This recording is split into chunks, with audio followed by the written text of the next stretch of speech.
Are Manchester United now in danger of blowing top four?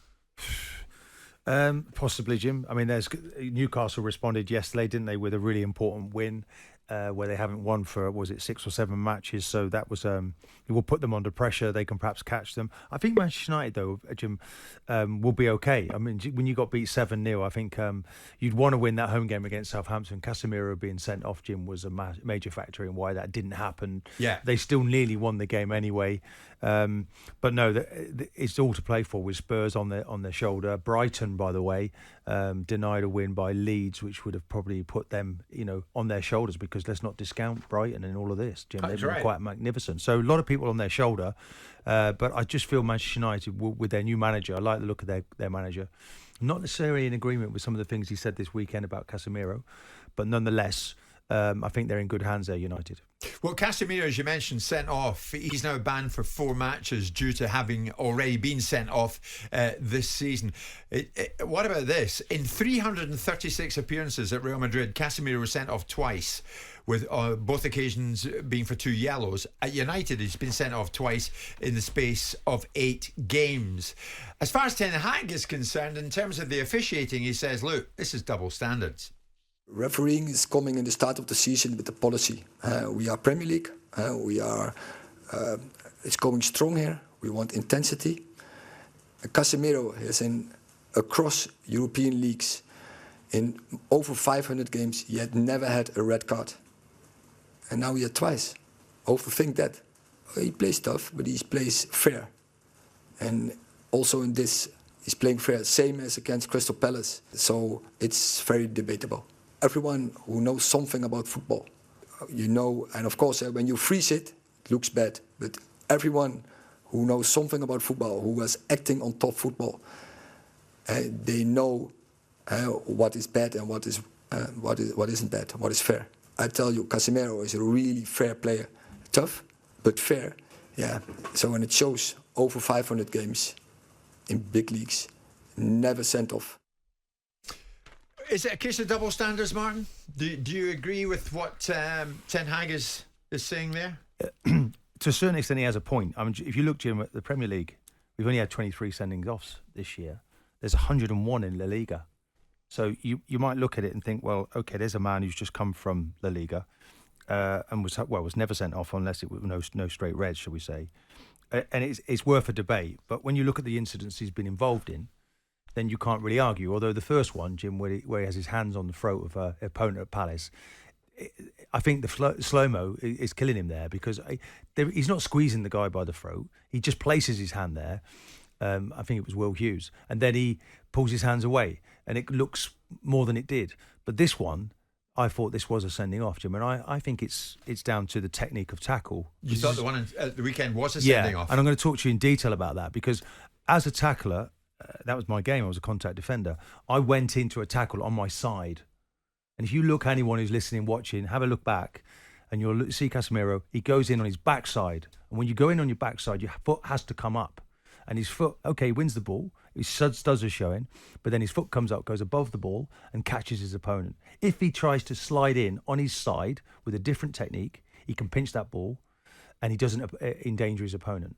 So that, for me, is crept into the game. You see a lot now, people going in, and Jimmy's sort of leaping into the challenge. Yeah. So really, serious foul play. Yeah. So Ten Hag really, and I know it looks worse in slow mo, and I would like the PGMLO to look at it. That the final thing the referee sees when he comes to the pitch side is actually the actual action in full speed. I'm trying to make. I'm not being facetious, but it sounds like I'm being that. But I'm trying to make sense of your statistic about the 101 sending offs in La Liga and only 23 in the Premier League. That would mean that the Premier League doesn't send many players off. So when it does send players off, it has a very good reason for doing it. Correct. So that would mean that Casemiro is on the argument that's being advanced on his behalf by Ten Hag is on the wrong side of the argument. Yeah, correct. Yeah, that's where you are. Yeah, okay, mate. Yeah. I agree, Simon. I don't understand Ten Hag's argument when you look at the statistics, and now when you hear Martin, and Martin's played the game at the highest level, and Martin, you know what it's like to do the odd impact challenge. You can't get hurt when you go in like that. This is serious foul play in Casemiro's part. You're protecting yourself, and you're endangering your opponent. Change your technique. Go in off your side. You slide in off your hip. It's a different technique.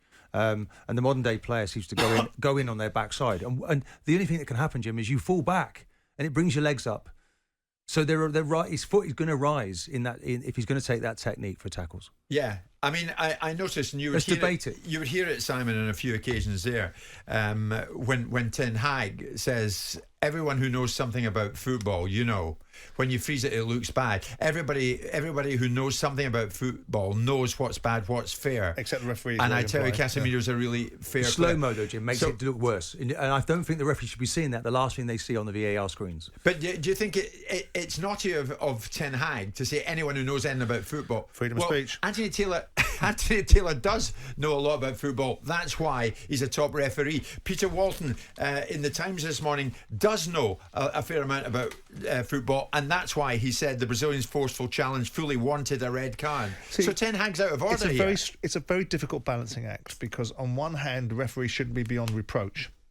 I.e., if they make mistakes, it should be called on. And if a manager thinks they've made a mistake, he should have the right to call on it. On the other hand, you're trying to build up this culture of referees being respected and there being an authority on the pitch. And every single time a manager doesn't like something, it will be a stock in trade for him to criticise the referee or to criticise the VAR.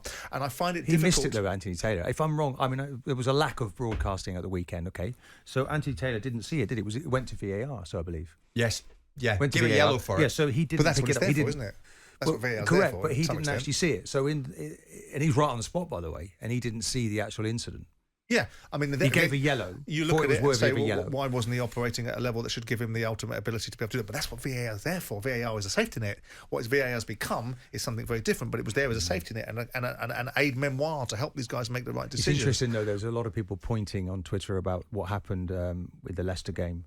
There was a similar tackle on Felix, and they didn't even review it. They didn't seem to review it, didn't go and went on challenge. No yellow card, no red card. And I think Andre Marino might have been involved in both games. I think it was VAR for one and refereeing another. So but at Old Trafford, they got this right. Oh yeah, 100% they got it right, and maybe they got it right for what happened the day before at Leicester. Yeah. So Ten Hag, in this instance, is wrong in what he's saying. Yeah, but no, it's worth a debate and a discussion when a player who's played that many games never gets sent off, and all of a sudden he does. You could say he's getting older. You could say that our game's more intense. You could say our game's more aggressive. But then the stats don't back that up, because the La Liga has had way more, 4.5 times more sending-offs this season than we've had in the Premier League. Okay. What probably is more worrying to the United fans, never mind Casemiro, is that they didn't get the win. And that means Arsenal are streaking away at the moment. Do they really fear City? Well, maybe not. We'll see. Stay with us.